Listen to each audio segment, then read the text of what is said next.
Now on the CTV News at 5, how the Alberta government plans to deal with complex classrooms.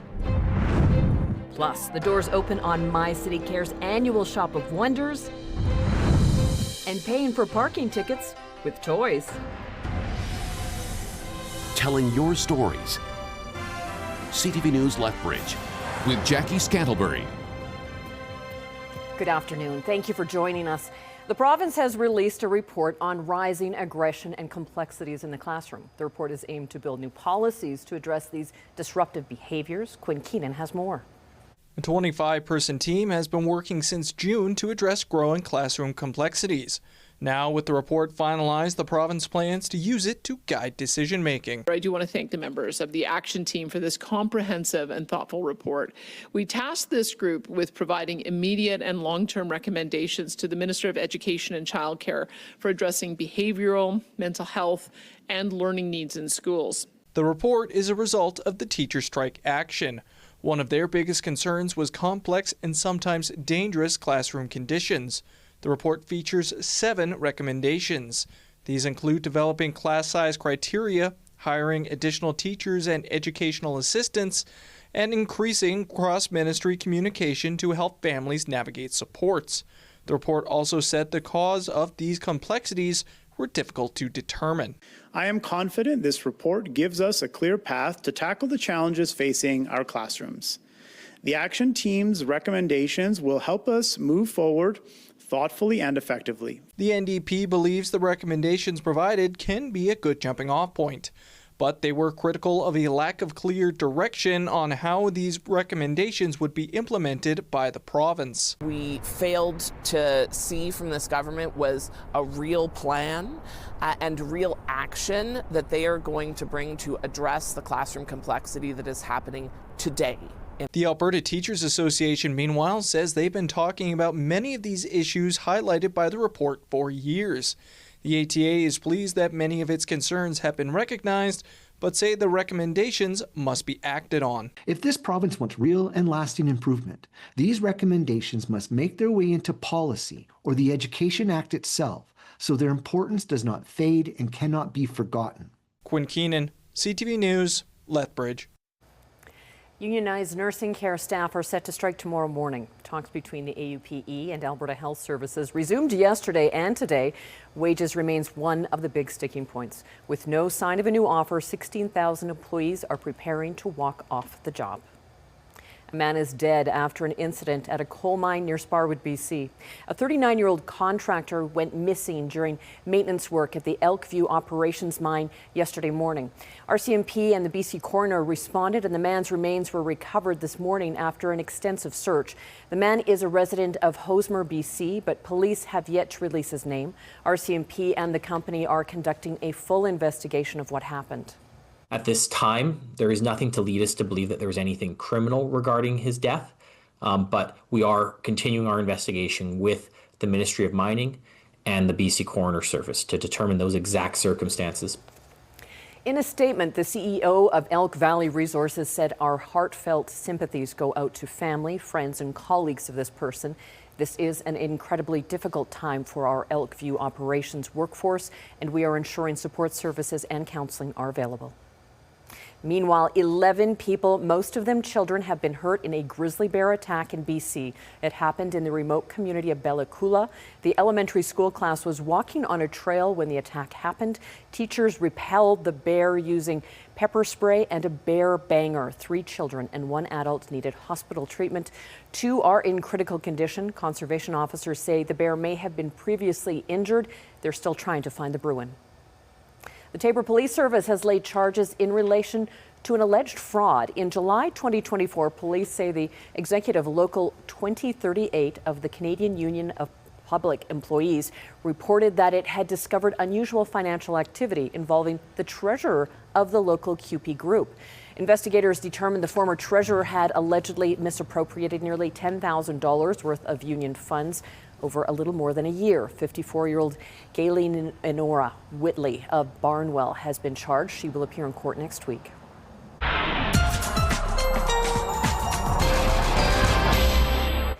Danielle Savoni joins us now from a $3.3 million home in Calgary that can be won by anyone in Alberta through the Calgary Hospital Home Lottery. Yeah, it's a stunning home, and I'll talk more about it in just a minute. But first, let's talk about this weather. While we don't have very active weather in the sense of rain or snow, we have wind to talk about that you already know. It's been a very, very gusty day, dangerous gusts in some spots. So when we look at maximum wind gusts so far in Pincher Creek, 115 kilometers per hour, close to 100 in Lethbridge. Tamer in Medicine Hat, but still windy with a maximum gust today so far at 63 kilometers per hour. Now Lethbridge over to Pincher Creek, Crow's Nest Pass, Fort McLeod in this as well. These areas, of course, still under a wind warning. The winds are starting to quiet a little bit, but we're still looking at the risk of 100 kilometer per hour gusts for the next couple of hours. For now, temperatures sitting at 11 in Milk River, 10 in Medicine Hat, 9 in Lethbridge, and 6 in Pincher Creek. Midnight tonight is the absolute final deadline in the Hospital Home Lottery. This is your chance, last chance, to win the $3.3 million grand prize show home, plus $100,000 cash. Buy before midnight tonight at calgaryhospitalhomelottery.com. All right, thank you, Danielle. With Christmas fast approaching, My City Care's annual Shop of Wonders has officially opened for the season. The holiday campaign allows those in need of assistance to have a shopping experience with gifts and stocking stuffers for families who otherwise may not have had the opportunity. My City Care is aiming to help 1,600 children and teens this Christmas. Through the program, parents will have the chance to shop for their child and pick out gifts meaningful to them. We offer just a dignified shopping experience for the parents.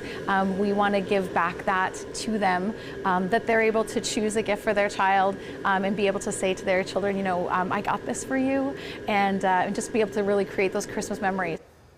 The Shop of Wonders is part of the citywide Christmas Hope campaign, which involves 7 nonprofits. More information can be found online. Alberta Health Services is taking payment for parking tickets in the form of new unwrapped toys. Tickets must have been issued between November 7th and December 19th at AHS, primary care, acute care, assisted living, and recovery Alberta locations. Toys must be in their original packaging and suitable for newborn to 17-year-olds with a minimum value of $25. The toys will be given to hospitals and local charities province-wide. More than 1,150 toys were donated last year. A national chain toy store has been put up for sale in Lethbridge. A Calgary real estate broker is overseeing the sale of 5 Toys R Us locations in Alberta, including in Lethbridge. The stores are being marketed as vacant properties to completely different businesses. The Lethbridge store has a price tag of $15 million. Any buyer could maintain Toys R Us as a tenant, meaning the stores aren't closing. 3 stores in Edmonton and 1 in Calgary have also been put up for sale. The 31st annual Stringham Christmas Tree Festival in support of the Chinook Regional Hospital Foundation was a huge success. During the gala on Wednesday night, the foundation raised $275,000 to support its Greatest Need Fund. The money raised goes towards ensuring care remains close to home by supporting priority equipment, patient programs, and emerging healthcare needs. More than 8,400 people took in the 4-day festival. The foundation says plans are already underway for next year's event. A new vertical farming tower is helping teach seniors how to grow vegetables while cutting down food costs and increasing nutrition. The Lethbridge Senior Citizens Organization has unveiled its new Tower to Table. The vertical farming tower will give seniors a first-hand look at how vegetables are grown.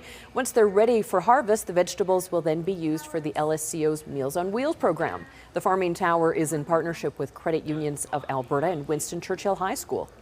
We're actually going to do a lot of herbs because herbs are some of the most expensive things for the diner, and we're going to do lettuce and spinach. You can't do things like root vegetables, and so but yeah, we're going to start with our herbs and our lettuce and spinach and then go from there. This is fantastic. When Joel and I, my colleague at Winston Churchill, Joel Highland, and I came up with a program, we wanted to expand it to the community, and then to have students that are as passionate about this as we are and are willing to help. I mean, that's everything. To a good cause like Meals on Wheels, we're just so willing and so thankful that we have this opportunity to contribute back to our community. The vegetables will take about the same time to grow using hydroponics that they do in a garden. The Friends of Lethbridge Public Library are hosting a pre-holiday book sale this weekend. Book lovers and the general public can stop by the main library on Saturday and Sunday to pick up a grocery shopping bag full of books for only $5. The money raised goes back to the library for special projects, programming, and services. There are almost 500 boxes of books, along with CDs and DVDs that are ready to be picked up. The sale runs 10 to 5 on Saturday and 1 to 5 on Sunday. Preparations are underway for this year's Lethbridge and District Kennel Club Dog Show. Around 500 dogs are taking part at the Lethbridge Trade and Convention Center starting today. The show features all breed dogs, obedience trial, walking dog groups, and puppy classes. The Kennel Club has been putting on the show for more than 30 years, with most of their dogs and their handlers from out of town. The free event runs until Sunday.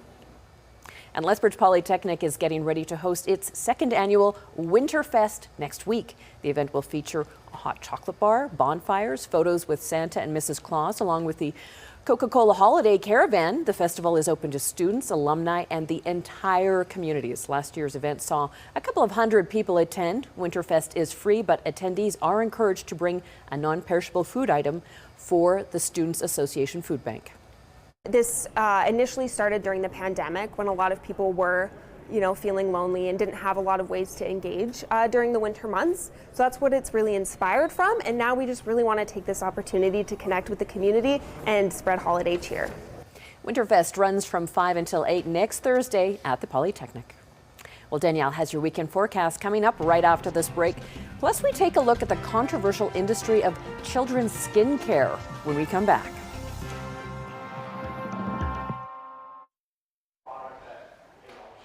All right, well, here's your Skywatch weather camera facing west. We have some clouds out there. We also have some blue sky. We certainly have the wind, though. So while these are temperatures that are very nice for this time of year, it's hard to enjoy when it is this windy in many communities, especially because we're looking at dangerous wind in some parts, especially that far west corner. Okay, temperatures right now in the city of Calgary, 11 degrees and 9 degrees in Victoria, Vancouver. This is a look at daytime highs as well. But out east, where they've already had their daytime high a while ago, Toronto got to 10 degrees and 3 was the high in Montreal today. All right, closer to home, temperatures at the moment. It's double digits in Milk River, 9 in Lethbridge, Medicine Hat. Pincher Creek is sitting at 6. And again, Calgary in those double digits. We have warmer temperatures today because of those strong winds out of the west, but a little too strong in many communities. So Pincher Creek maximum gust so far has been 115 kilometers per hour. Lethbridge close to 100. Medicine Hat 63. When we talk tomorrow, the winds will not be as bad in the far southwest corner, but we do still have the warning in place because for the next couple of hours, winds gusting up to 100 kilometers per hour is certainly possible. Really down through Lethbridge, Pincher Creek, Crow's Nest Pass, and down towards the U.S. border. This warning should be lifted later tonight. Okay, when we talk tomorrow, winds for areas south of Calgary, 60 to 70 kilometer per hour gusts are possible in many areas. And we'll talk more specifically about that in just a second here. Radar, we have the system that's been tracking north of us. This was creating this westerly flow though, and that's why we've been getting these strong winds out of the west. When we look at the East Kootenay area tonight, 2 degrees overnight, looking at a high of 6 degrees for tomorrow. We're looking at gusts 40 kilometers per hour and mainly cloudy skies. Also a small chance of an isolated shower, just a 30% chance. Crow's Nest Pass, 40 kilometer per hour gusts possible for the next couple of hours. Then things will wind down to about 30 kilometer per hour gusts in the overnight hours, but likely pick back up to 60 or 70 for tomorrow, with a high of 9, mainly sunny skies. Medicine Hat -2 overnight, 60 kilometer per hour gusts certainly possible for the next couple of hours. Quieter overnight, and then gusting up to 40 kilometers per hour for tomorrow. But that will get us back up to those double digits for a high of 10 degrees. All right, in the Lethbridge area, 70 kilometer per hour gusts possible tomorrow. So basically up to 80, 70, 80 for the next couple of hours, then quieting down to 30 kilometers per hour in the overnight, back up to 70 possible for tomorrow. tomorrow. So still windy tomorrow, but a little less windy. 11 degrees, though, will be the daytime high because of that. It will be a little windy as well on Sunday, so you're still looking at temperatures in those double digits. Then a system rolls in Sunday night through Monday, and that's going to bring at least 1 to 3 centimeters of snow, and it will also cool the temperatures down really for all of next week. We'll be around that freezing mark for daytime highs Monday, Tuesday, and Wednesday. Midnight tonight is the absolute final deadline in the Hospital Home Lottery. This is your last chance to win the $3.3 million grand prize show home plus $100,000. Buy before midnight tonight at calgaryhospitalhomelottery.com.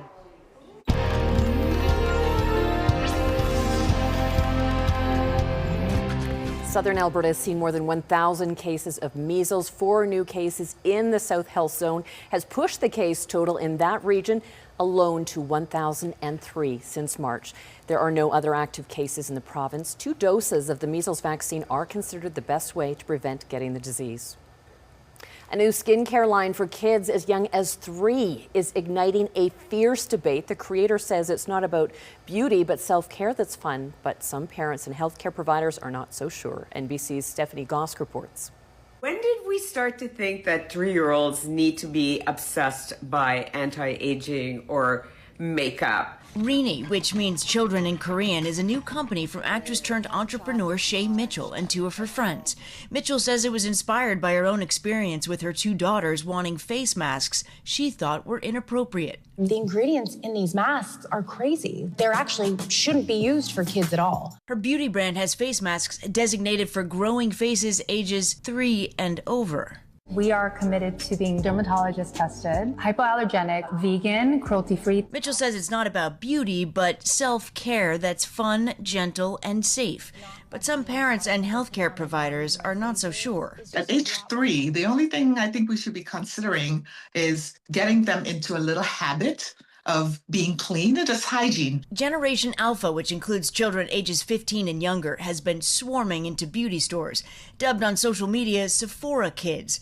They spent $4.7 billion on beauty and skincare in 2023 alone. That demand is driving new so-called skinfluencers on social media. Get ready with me for my best friend's pool party. Like 11-year-old Naya, the star of a viral TikTok account run by her mom, Ashley. I've learned a lot about skincare and makeup.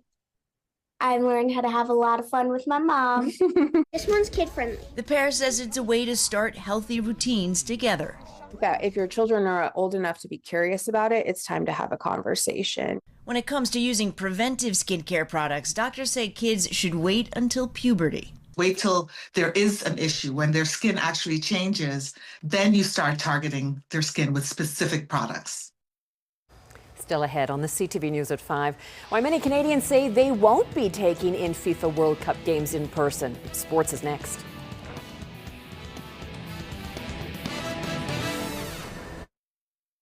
Lethbridge Hurricanes have 1 game left on their BC road trip, and they are as north as they can go. They will be taking on the Prince George Cougars. PG is off to a strong start as they sit second in the West behind only Everett. Puck drop tonight is at 8. Medicine Hat Tigers are also in action tonight. They'll look to keep a 3-game win streak going as they battle the tied for last in the East Red Deer Rebels on the road. Game time there, 7 o'clock. Now, that's not it for the Tigers. They have a busy weekend tomorrow night. They're back in the Hat hosting the Calgary Hitmen at 7. Sunday, they're back on the road for an afternoon affair with the Hitmen. The Brooks Bandits are hanging around the middle of the pack in the BCHL's Interior Conference, and they'll look to try and move things up this weekend. Bandits will be in BC this weekend, starting out against the Trail Smoke Eaters tonight at 7. Tomorrow, they head back east on Highway 3 as they stop to play the Cranbrook Bucks at 7.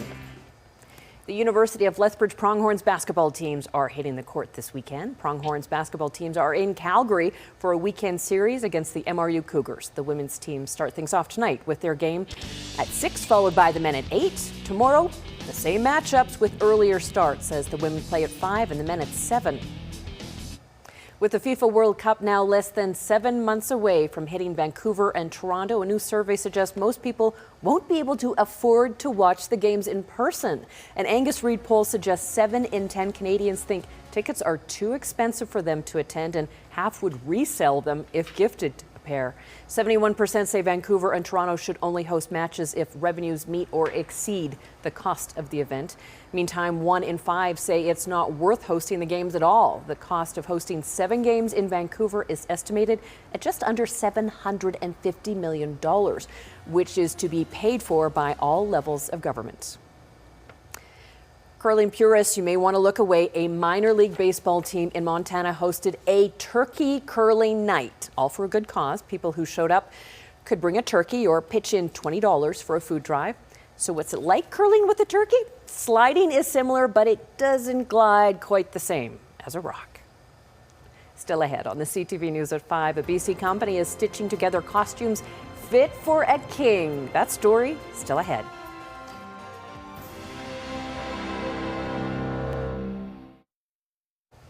A BC company is taking care of business for fans who can't help falling in love with Elvis, stitching together costumes fit for a king. CTV's Andrew Johnson puts on his blue suede shoes for a closer look.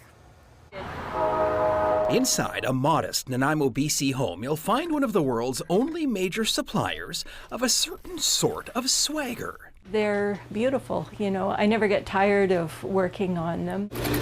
Stitch by stitch, Eleanor von Bedeker and her staff recreate the signature look of one of the past century's brightest stars.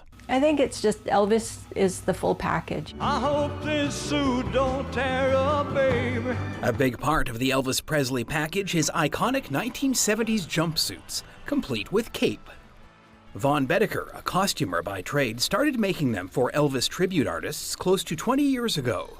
Now, with 8 employees, she can barely keep up with demand, shipping out 600 jumpsuits a year, each priced between $1,000 and $4,000. And her clients' average age may surprise you. Teenagers or young adults who are just getting started. Young performers like Jonathan Hicks, aka Johnny Elvis,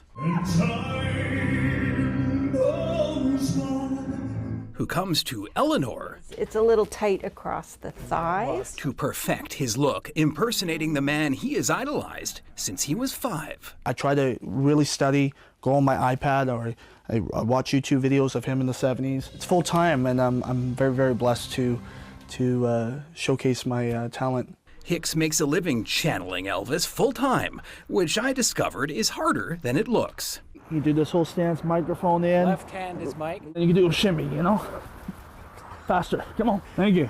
Thank you very much. It's a labor of love for both Johnny and Eleanor, 2 of many, keeping the legend alive close to 50 years after Presley's death. For my darling, I love you. Andrew Johnson, CTV News, Nanaimo, BC.